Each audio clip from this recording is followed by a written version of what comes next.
পৃথিবী থেকে একদিন কবরে চলে যাব আমরা, মরণ আমাদের আসবে। ছোট্ট করে কবরের মৌতের হাসরের ছোট্ট বিবরণটা দিয়ে যাই। আল্লাহর নবী বলমান, আয়েশা রে তুমি কি জানো মানুষের জীবনের সবচেয়ে কঠিন সময় কোন সময়? বলে আল্লাহ রাসূল আলাম, আল্লাহ এবং তার নবী ভালো জানে। আল্লাহর নবী বলেন, উম্মত শোনো গো, মানুষের সবচেয়ে কঠিন সময়টা হলো মরণের সময়। ডানে বামে সামনে পিছনে আপনজনেরা বসে থাকবে, কিন্তু কেউ কোনো কাজে লাগবে না। আল্লাহর নবী বলেন, উম্মত মরণটা এত ভয়াবহ কঠিন হবে, একটা উট যদি তুমি চামড়া ছিলাও জীবন্ত অবস্থায় যদি একটা উটের চামড়া খসাও, একটা উট চামড়া খসানোর পরে জবাই ছাড়া জীবন্ত অবস্থায় চামড়া ছুললে একটা উটের যেমন কষ্ট হয়, 100 বার চামড়া হবে, 100 বার চামড়া ছিলাইলে একটা উটের যেই রকম কষ্ট হয়, মানুষের মৃত্যুটা হলো তার চাইতে বড় কঠিন, তার চাইতে বড় কঠিন, তার চাইতে বড় কঠিন। এই জন্য দেখবেন মানুষের মৃত্যুর সময় যখন ঘনায় যায়, তখন আজরাইল আলাইহিস সালাম আসে, আসার পরে বলে, রূহ বের হয়ে আসো, ইয়া আইয়ুতুহান নাফসুল মুতমাইন্না তুরজিই ইলা রাব্বিকি রাদিয়াতাম মারদিয়া ফাদখুলি ফি ইবাদি ওয়াদখুলি জান্নাতি।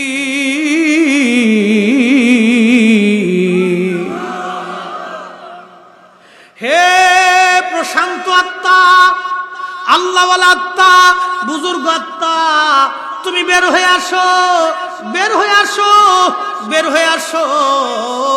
উদখুলি ফিস সিলমি কাফ, আল্লাহ পাক বলেন বের হয়ে আসো, তুমি আল্লাহর সন্তুষ্টির দিকে রওনা হও। তখন ওই আত্মাটা যখন বের হয়, ইমানদারের আত্মা যখন বের হয়ে আসে, আল্লাহর হাবিব ডাক দেয় বলে, উম্মত মায়ের কোলের মধ্যে সন্তান ঘুমাইলে যেমন টের পায় না, ইমানদার মৃত্যুবরণ করলেও টের পাবে না। জোরে জোরে বলা যাবে কি মারহাবা। আহা, খুব মনোযোগ দিয়েন, মৃত্যুর কঠিন ভয়াবহ বর্ণনা দিচ্ছি। আজরাইল আলাইহিস সালাম আসে, আসার পরে এই রুহুটাকে ডাক দেয়, বের হয়ে আসো। যদি রুহু বদকার হয়, একবার রুহু পার তলায় পলায়, একবার মাথার তলায় আসে, একবার হাতের তলায় যায়, সারা শরীরে রুহুটা দৌড়া দৌড়ি ফাঁসরাফাঁসি করতে থাকে। তখন তার মৃত্যুর যন্ত্রণা খুব পরিমাণে বেড়ে যায়, লোকটা শুধু ছটফট ছটফট ছটফট ছটফট করতে থাকে, খুব বিতৃষ্ণা লাগতে থাকে। কারো জিহ্বা বের হয়ে আসে, কারো চোখগুলি বড় বড় হয়ে যায়, কারো একবারে শরীর গোংরাইতে থাকে, কারো শরীর থেকে গন্ধ বের হতে থাকে, কারো পায়খানা প্রস্রাব পর্যন্ত বের হয়ে যায়। কত কঠিন এই মরণটা বাজান রে, বড় কঠিন, বড় কঠিন। আর যদি ইমানদার হয়, আটার দলার ভিতরে যদি চুল থাকে, ওই চুলগুলি টেনে বের করলে আটার দলা যেমন বুঝে না আমার ভিতর থেকে চুল বের হয়ে যায়, ইমানদারের রুহুটা আল্লাহ পাকের ফেরেশতা আজরাইল যখন নিয়ে যায়, তখন ইমানদার বুঝতেই পারে না আমার রুহু বের হয়ে যায়। আল্লাহর নবী ডাক দিয়ে বলেন, উম্মত আয়েশা তুমি কি জানো মানুষের কঠিন সময় কখন? বলে আল্লাহ রাসূল আলাম, আল্লাহ এবং নবী ভালো জানে। আল্লাহর নবী ডাক দিয়ে বলে, আয়েশা রে, ডানে বামে সামনে পিছনে সবাই থাকবে, কিন্তু মৃত্যু তাকে ছাড়বে না। মৃত্যু থেকে আজরাইল আলাইহিস সালাম কবজ করে নিয়ে চলে যাবে। বান্দাকে যখন নিয়ে চলে যাবে, রুহুটা তখন দেখতে থাকে, তার আপনজনরা কাঁদতে থাকে, কে কে আসে, আত্মীয় স্বজন আসে, ওই রুহুটা দূরে থেকে দেখতে থাকে। আপনার আপনজন প্রিয়জনরা আসে, কাঁদতেছে, রুহুটা দেখে তার কবরটা জাহান্নামের টুকরা হয়ে গেছে। তখন ওই রুহুটা কাঁদতে থাকে আর বলে, আওলাদ রে, আমারে তাড়াতাড়ি গোসল দিস না, আমারে দুনিয়াতে আরো কিছু সময় রাখ, আমার কবরটা জাহান্নামের গর্ত হয়ে গেছে। আল কবরু হুবারুম মিন হুবারিন নার, হুফরাতুম মিন হুবারিন নার। এই কারো কবরটা আল্লাহ পাকের জাহান্নামের গর্ত হয়ে যায়। আল কবরু ইন্নামাল কবরু রাউযাতুম মিন রিয়াজিল জান্নাহ, কারো কবরটা আল্লাহ জান্নাতের বাগান বানায় দেয়, রওজা বানায় দেয়। একবার জোরে বলা যাবে কি সুবহানাল্লাহ। কারো কবর জান্নাতের টুকরা হয়, ইন্নামাল কবরু রাউযাতুম মিন রিয়াজিল জান্নাহ, জান্নাতের বাগানের একটা বাগান হয়। আল্লাহ বলেন, ওয়াল্লাযীনা সালিহাতি ফি রাউজাতিল জান্নাহ। যারা ঈমান আনছে, ঈমান অনুযায়ী আমল করেছে, ভালো কাজ করেছে, আমি আল্লাহ তাদের কবরটাকে জান্নাতের বাগান বানায় দেব। বাংলাদেশের বক্তারা কবরকে রওজা খুঁজে পায় না, অথচ আল্লাহ বলেন কবর রওজা হয়ে যাবে, নবী বললেন কবর রওজা হয়ে যাবে। আর বাংলাদেশের বক্তারা কবর রওজা তালাশ করে পায় না। হাদিসে পাইনি, উনি হাদিসে খুঁজে পায় না। কত বড় মুহাদ্দিস, সাইকেল হাদিসে। নবীর রওজা, বলে রওজা খুঁজে পায় না, বলে নবীর কবর হাদিসে পাইছি কিন্তু রওজা পাইনি। ওরে সূরা, আল্লাহ নিজে বলতেছেন ফি রাউজাতিল জান্নাহ। কোরআনে মনে হয় ভুল টুল আছে নাকি বলেন? এই কথা বলেন না কেন? তো আল্লাহ নিজে বলতেছেন আমি তাদের কবরকে ফি রাউজাতিল জান্নাহ, জান্নাতের একটা বাগান বানাই দেব। আল্লাহু আকবার বলা যাবে না? যেখানে কোরআন সমাধান হয়ে গেছে সেখানে আবার হাদিস খুঁজা লাগবে কেন? আল্লাহ রাসূল একটা উসুল বলছেন, নবী বলছেন আমার হাদিসকে কোরআনের সাথে মিলাই দেখবে, যদি আমার কথা কোরআনের সাথে মিলে যায় তাহলে চোখ বুঝে এটা মেনে নিবে। সুবহানাল্লাহ বলা যাবে? নবী যে উসুল দিছে, নবী নিজে উসুল দিছে, উসুলুল হাদিস, আল্লাহর নবীর উসুল। নবী বলছেন উম্মত আমার কথাকে, আমার হাদিসকে তোমরা কোরআনের সাথে মিলাবে, যদি কোরআনের সাথে আমার কথা মিলে যায় তাহলে বুঝবো আমার এই কথায় কোনো ভুল নাই। ওরা কা ইন্নামাল কবরু রাউজাতুম মিন রিয়াদিল জান্নাহ, এই হাদিস জয়ীফ হাদিস, জয়ীফ হাদিস দিয়ে দলিল দেওয়া যায় না। আরে গাধার ঘরের গাধা, এই হাদিস আল্লাহর কালামের সাথে সম্পূর্ণ মিলে গেছে। আল্লাহ বলেন জাযাউহুম ইনদা রাব্বিহিম জান্নাতু আদনিন, আদনিন আমি তাদের জন্য একটা জান্নাত দিব যদি তারা ইন্নাল্লাযীনা আমানু ওয়া আমিলুস সালিহাতি উলাইকা হুম খায়রুল বারিয়া, যারা ঈমান আনবে আমল করবে আমি আল্লাহ তাদেরকে শ্রেষ্ঠত্ব দিব। জাযাউহুম ইনদা রাব্বিহিম জান্নাহ, আমি আল্লাহ তাদেরকে জান্নাত দিব। আচ্ছা বলেন মানুষ মরে যাওয়ার পরে কবর কি আসমানে দেয় না দুনিয়াতে দেয়? এই জোরে কোন, মানুষের লাশ কি আসমানে নেয় না কবরে দেয়? তো আল্লাহ বলছেন তাকে আমি জান্নাত দিব, তাহলে তার কবরটা কি হবে? জোরে কোন, জোরে কোন। কবরটা আগে আল্লাহ রওজা বানাবে, তার কবর রওজা হবে, কবর রওজা, তার কবর রওজা। এই জন্য ইমাম বুখারীর ইন্তেকালের পরে 16 বছর পর্যন্ত তার কবরের মাটির ভিতর থেকে বেহেশতের ঘ্রাণ আসছে। নবীর হাদিসের খেদমতের জন্য ইমাম বুখারীর কবর থেকে যদি বেহেশতের ঘ্রাণ আসে, আমার নবীর কবর বলে কবরই থাকে, রওজা হয় না। হে আফসোস এ দেশে, আর গাধা কত জন্মাইছে দেশে। বলছে কে বলছে রে? বড় হুজুরে বলছে। আচ্ছা বড় হুজুর কত বড় হুজুর জানেন? আমাদেরকে অনেকে গায় আপনি জানেন সে কত বড় আলেম, কত বড় আলেম, যাহা বলে সব খালি হাদিস দিয়ে দলিল দিয়ে বলে, পট পট পট পট করে হাদিস মুখস্থ বলে। আর কত বড় শায়েখ জানেন? অনেক বড় শায়েখ। আচ্ছা বড় হুজুর কত বড় হলে, শায়েখ কত বড় হলে আমার নবীর পেশাবের সমান হয় কোন? শায়েখ কত বড় হইলে নবীর প্রস্রাব মোবারকের সমান হয় বলে? এতটুকুনি তা, পরে আর গেলাম না। পেশাব মোবারকের সমান হয়, শুধু এতটুকুনি বল। বুঝে কবরে যাবেন বাপ, কবরে তো চলেই যেতে হবে, আজ অথবা কাল কবরের বাসিন্দা হতে হবে। ভাই কবরে নবীর পক্ষ নিয়ে কবরে যান। কি কথা বলেন ঠিক কিনা? কার পক্ষ? এই আওয়াজ তুলে বলেন কার পক্ষ? হাত উঁচু করে বলেন কার পক্ষে? কার পক্ষে? কার পক্ষে? এই হাত নামান, নবীর পক্ষে থেকে কবরে যেতে হবে।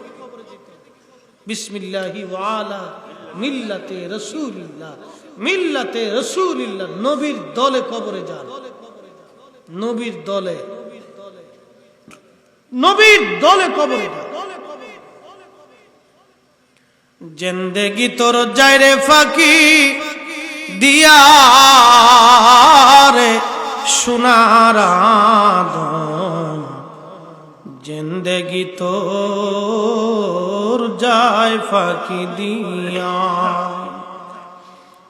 ও আদম রে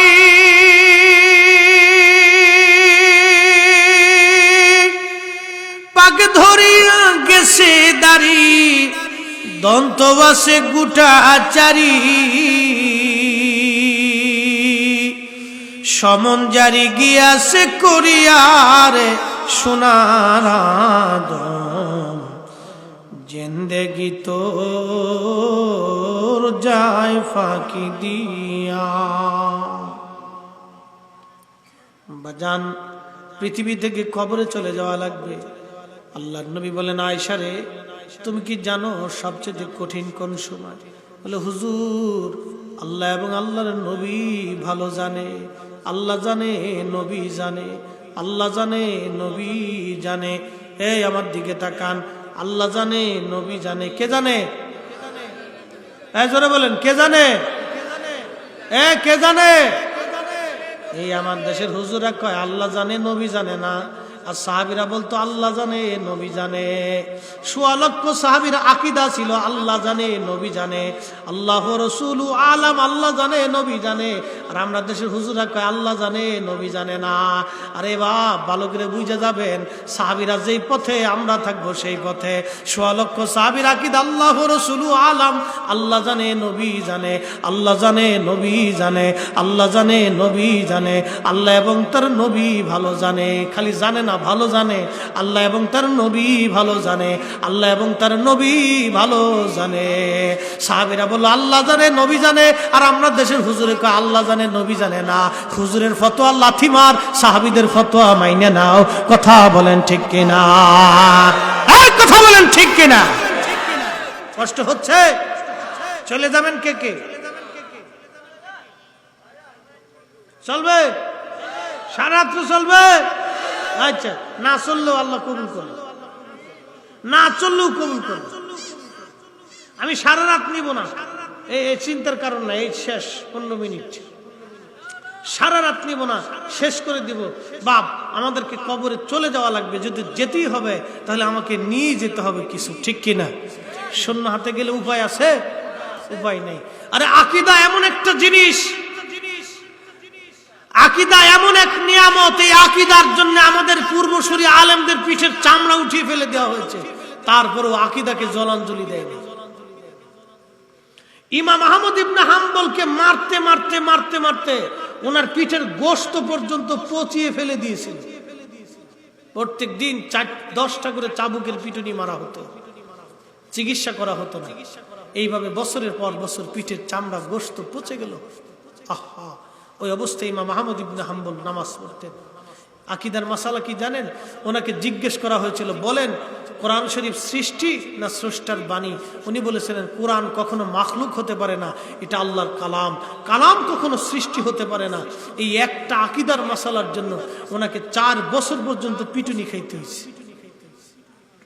4 বছর পরে আল্লাহকে বলেন, আল্লাহ, ওরা তো আমাকে মেরে ফেলতে চায়, তোমার কাছে দরখাস্ত, হে রব, একটা দরখাস্ত, যদি কোরআন তোমার সৃষ্টি হয়ে থাকে তাহলে আমি আহমদ হাম্বলকে তুমি হেদায়েত দাও।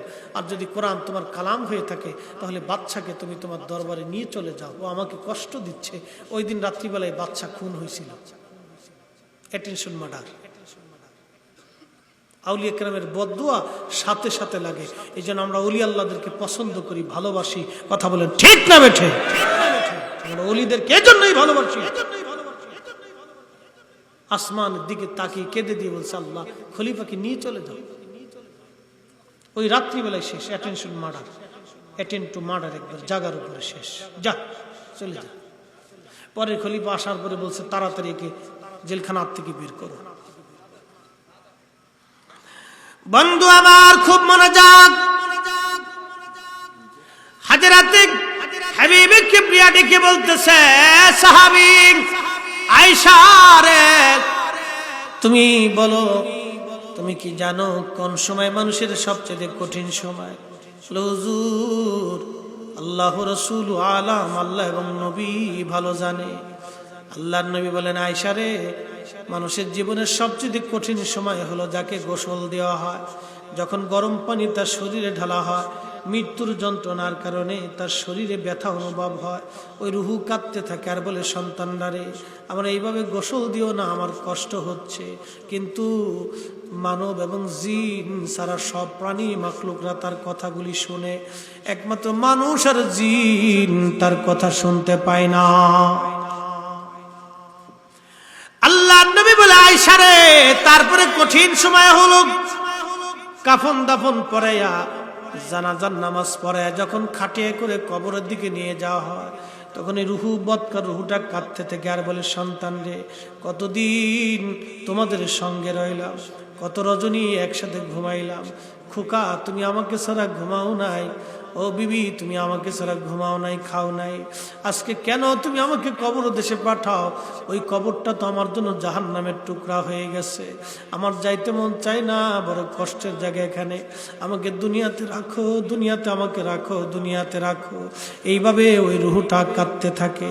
আল্লাহর নবী বলেন, উম্মত শোনো, মানুষ এবং জিন ছাড়া সব মাখলুক তার কথাগুলি শুনতে থাকে, কিন্তু কেউ বলতে পারে না। একদিন মাটির ভিতরে হবে ঘরে মন আমার, কেন বাঁধো দালান ঘর। আল্লাহর নবী বলেন, এরপরে আম্মা জান আয়েশা কি নবীজি বলতেছেন, আয়েশা রে, এরপরে কি তুমি জানো, যখন তার লাশ কবরের ভিতরে রাখা হয় তখন কবরের মধ্যে দুইজন লোক নামে। দুইজন লোক যখন নামে তখন ওই মুর্দা চিন্তা করতে থাকে, এই দুইজন বুঝি আমার সঙ্গে কবরে যাবে। যখন কবরের উপরে মাটি দিতে থাকে, বাঁশ দিতে থাকে, মাটি দিতে থাকে, ওই দুইজন উঠে চলে আসে। তখন এই রুহু কাঁদতে থাকে, হাই রে, আমার সঙ্গে তাহলে কেউ যাবে না, এই কবরটা আমার জন্য জাহান্নামের টুকরা হয়ে গেছে, তোমরা কেন আমাকে কবরে নামায় চলে যাও? ও প্রতিবেশীরা, তোমরা কেন তাড়াতাড়ি ভুলে গেলা? আমার আত্মীয় স্বজন, তোমরা কি জন্য তাড়াতাড়ি ভুলে গেলা আমাকে?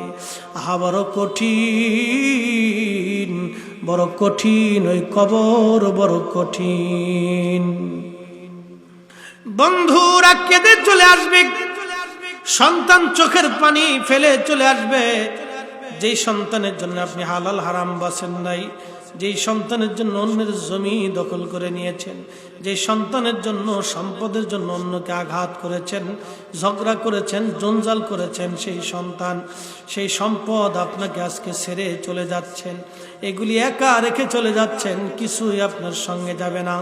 বাংলাদেশের সবচেয়ে যিনি ধনী ব্যক্তি মারা গেল, তার কবর বনানী গুলশান গোরস্থানে কবরস্থ আজিমপুরে রাখা হলো। ওই দেশের মাটিও যেই রকম, চাঁদপুরের শাহরাস্তির মাটিও একই রকম। এই দেশের মাটিও যেমন, বনানীর কবরের মাটিও তেমন। ওই বাংলাদেশের সবচেয়ে বড় ধনী ব্যক্তির জন্য 3.5 হাত বরাদ্দ রাখা হয়েছে। বাংলাদেশের মিসকিন যিনি 100 টাকা জমিন তার আমল নামায় নাই, তার জন্য 3.5 হাত জমিন বরাদ্দ করা হয়েছে, 100 টাকা বেশি কম করা হয় নাই। কথা বলেন ঠিক কিনা? ও তোর পিছে পিছে ঘুরছে সমর, কোন দিন জানি তোর হয় সমন জারি। দেখ না মন ঝাঁক মারিয়ে দুনিয়াদারি।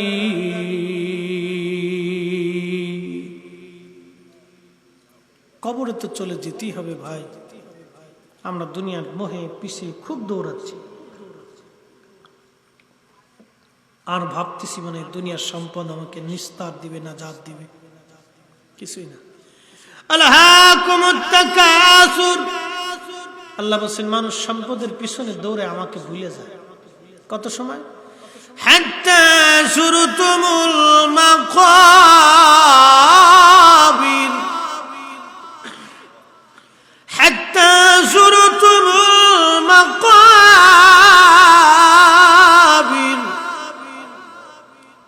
কবর পর্যন্ত, কবর পর্যন্ত সে দুনিয়ার মোহে পড়ে আমাকে ভুলতে থাকে, ভুলতে থাকে, ভুলতে থাকে। কবর, কবর পর্যন্ত সে ভুলতে থাকে আমাকে, দুনিয়ার মোহে পিছনে দৌড়ায়, কবর পর্যন্ত খবর। এরপরে আর পালানোর কোনো রাস্তা নেই। আল্লাহ বলেন, মাশারাল জিন্নি ওয়াল ইনসি ইনস্তাতাতুম আন তানফুযু মিন আকতারিস সামাওয়াতি ওয়াল আরদি ফানফুযু।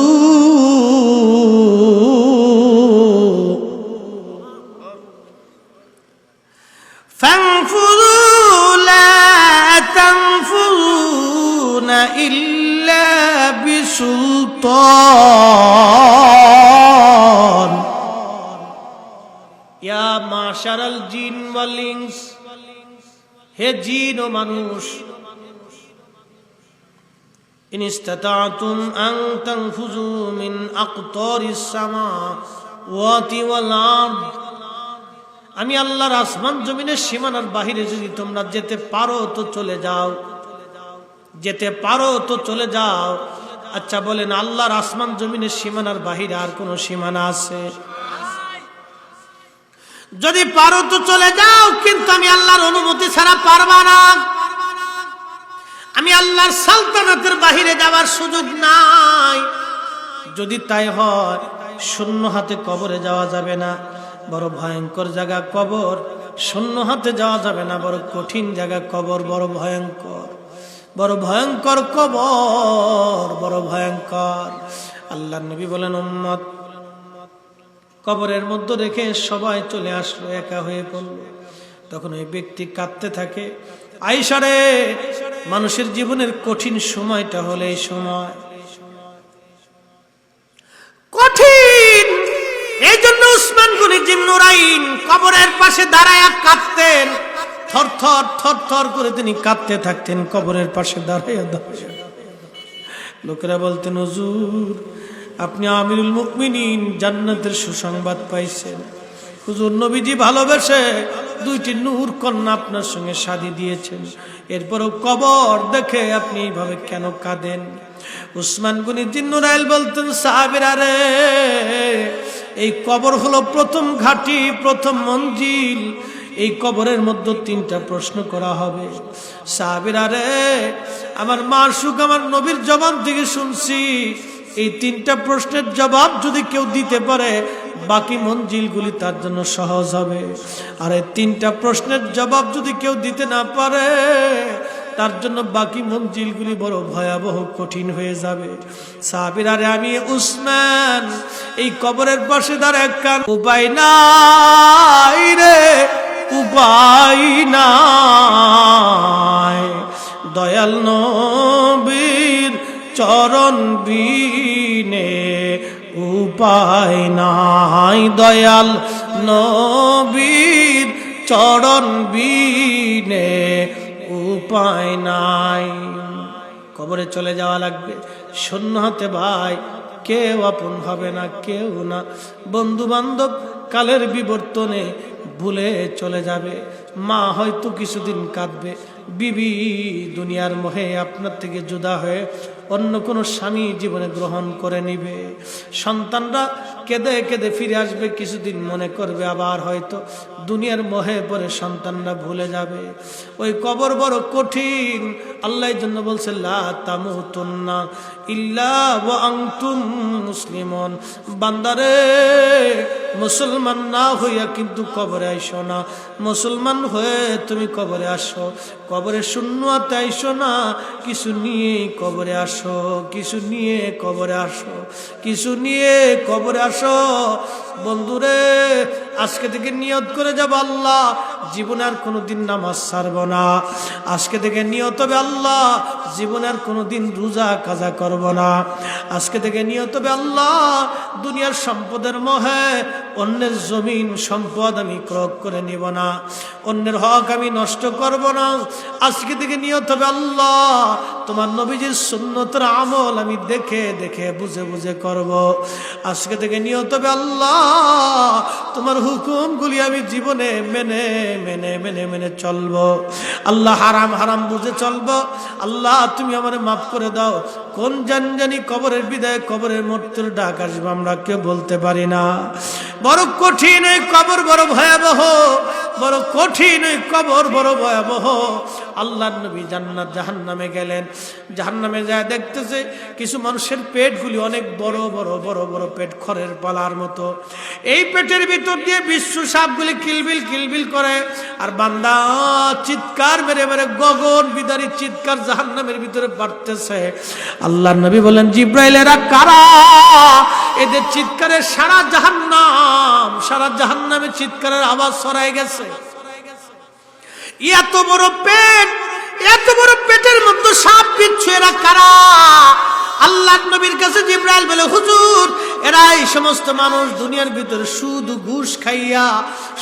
ঘুষ খাইয়া যারা সম্পদ অর্জন করেছিল, আজকে জাহান্নামের ভিতরে তাদের অনেক বড় বড় পেট, এই পেটের ভিতরে সাপ বিচ্ছু কিলবিল করে, এইগুলি তাকে শাস্তি দেয়। আর সে সহ্য করতে না পেরে গগন বিদারী চিৎকার মেরে মেরে কাঁদতেছে। কিন্তু সেই দিন জাহান্নামীদের মরণ হবে না, মৃত্যু হবে না, মরণ হবে না, মৃত্যু হবে না, বড় কঠিন। এই হাদিস শোনার পরও যদি কারো সুদ খাইতে মন চায় তাহলে বুঝবেন আপনার দিল মরে গেছে।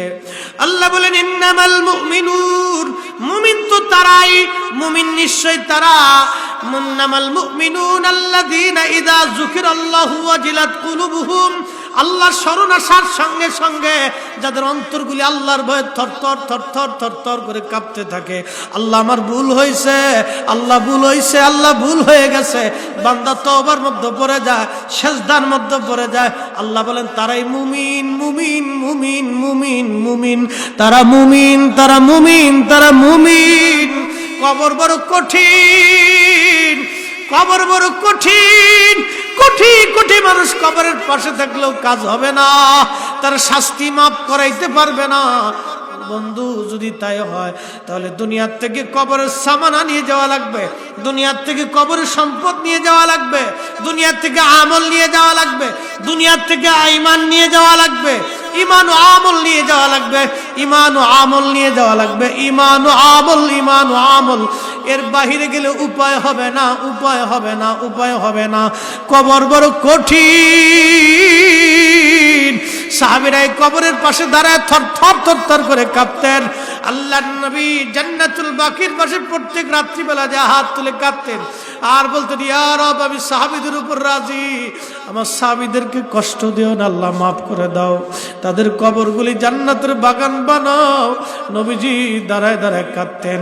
হযরত ফাতিমাতুজ জাহরা প্রত্যেক জুমার দিনে আমিরা হামজা রাদিয়াল্লাহু আনহার মাজার শরীফের পাশে যাইয়া দাঁড়ায় জিয়ারত করে কাঁদতেন আর দাদার জন্য দোয়া করতে থাকতেন। মুসলমান, কবর বড় কঠিন, একা হয়ে পড়া লাগবে, বড় একা। সন্তান আপনজন কেউ খোঁজ নেবে না, সবাই চলে আসবে, সবাই চলে আসবে। সন্তান নিজের চিন্তায় কাঁদবে আর বলবে আল্লাহ, বাবা থাকলে আমার চিন্তা থাকতো না, বিবি কাঁদবে, স্বামী থাকলে আমার চিন্তা ছিল না। সবাই নিজের চিন্তায় কাঁদবে, কিন্তু বাবার কবরে কি হয় কেউ খোঁজ নেবে না।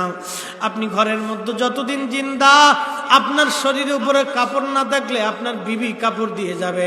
সন্তান খোঁজ নিয়ে বলবে বাবা, আপনার শরীরে চাদর নাই, কম্বল নাই কেন? আমি কি আমার চাদরটা দিয়ে যাব?